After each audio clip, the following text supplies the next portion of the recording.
बिहार के मुख्यमंत्री और जनता दल यूनाइटेड के राष्ट्रीय अध्यक्ष नीतीश कुमार ने आज से अपने चुनावी अभियान का विधिवत शुरुआत किया। हालांकि इसके पूर्व प्रधानमंत्री नरेंद्र मोदी की जमुई और नवादा की जनसभा में भी वो उपस्थित थे और उन्होंने जनसभा को संबोधित भी किया था, लेकिन उनकी ये पहली सोलो चुनावी सभा थी। हालांकि ये जो सभा है वो एनडीए के प्रत्याशी विवेक ठाकुर के समर्थन में आयोजित किया गया था और नीतीश कुमार ने इस सभा को संबोधित करते हुए अपने निशाने पर राष्ट्रीय जनता दल को रखा। लेकिन इस लोकसभा के दौरान नीतीश कुमार के अब तक के चुनावी कार्यक्रम से साफ है कि वो कम से कम जनसभाएं करेंगे और अधिक से अधिक उनके जो समर्थक हैं वो चाहते हैं कि वो रोड शो करें। और शायद ये पहला चुनाव होगा 1990 के बाद जब वो चाहे नीतीश कुमार हों या लालू यादव या स्वर्गीय रामविलास पासवान या बीजेपी के अब फिलहाल अस्वस्थ सुशील कुमार मोदी, वो अपने पुराने अंदाज में चुनाव प्रचार में नहीं दिखेंगे। सुशील मोदी, लालू यादव और रामविलास पासवान का तो अब सवाल ही नहीं है, उनकी जगह उनकी मौत हो चुकी है, तो उसके बाद उनके पार्टी की बागडोर चिराग पासवान के हाथों में है। लेकिन जो पहले इन नेताओं का चुनाव प्रचार में दबदबा होता था, हर दिन 4 से 5 सभाएं करते थे, वैसी इस बार परिस्थितियां नहीं दिख रही हैं। जहां तक नीतीश कुमार का भी सवाल है तो नीतीश कुमार जो हैं वो रोड शो और जनसभाओं को एक तरह से कंबाइन करेंगे। हर दिन जो है 2 से ज़्यादा जनसभाएं नहीं होंगी, 2 से 3 जनसभाएं होंगी और उनके समर्थकों का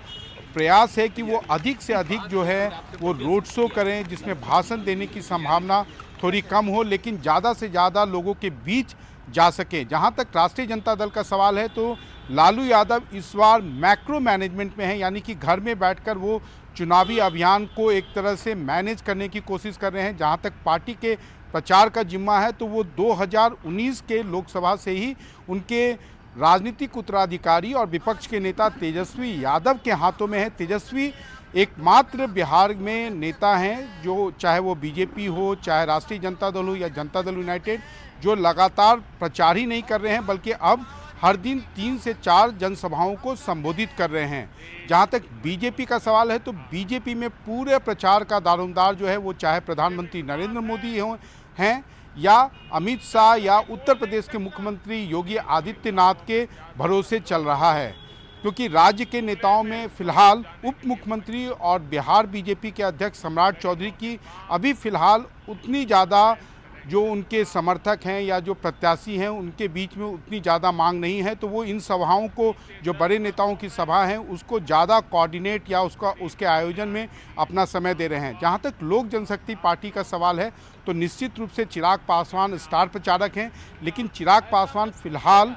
अपने बहनोई अरुण भारती या अन्य एनडीए के नेताओं के प्रचार में जा रहे हैं। लेकिन जिस तरीके से रामविलास पासवान हर दिन 4 से 5 जनसभाएं संबोधित कर रहे थे, अभी उन्होंने वैसी चुनावी सभाओं की शुरुआत नहीं की है। तो बिहार की राजनीति में आप कह सकते हैं कि जहां तक चुनाव प्रचार का सवाल है या पुराने नेताओं का सवाल है तो 2024 में काफ़ी कुछ लोगों को खल रहा है कि पुराने नेता उस तरीके से प्रचार नहीं कर रहे हैं या तो वो अस्वस्थ हैं। जैसे सुशील मोदी बिहार बीजेपी के सबसे बड़े स्टार प्रचारक होते थे, भले ही उनकी सभाएं बहुत बड़ी नहीं होती थी लेकिन वो हर क्षेत्र में जाते थे, हर क्षेत्र में 1 से 2 उनकी जनसभाएं होती थी। लेकिन इस बार वो अस्वस्थ हैं, उन्होंने पहले ही कर दिया है कि चुनाव प्रचार से वो दूर रहेंगे।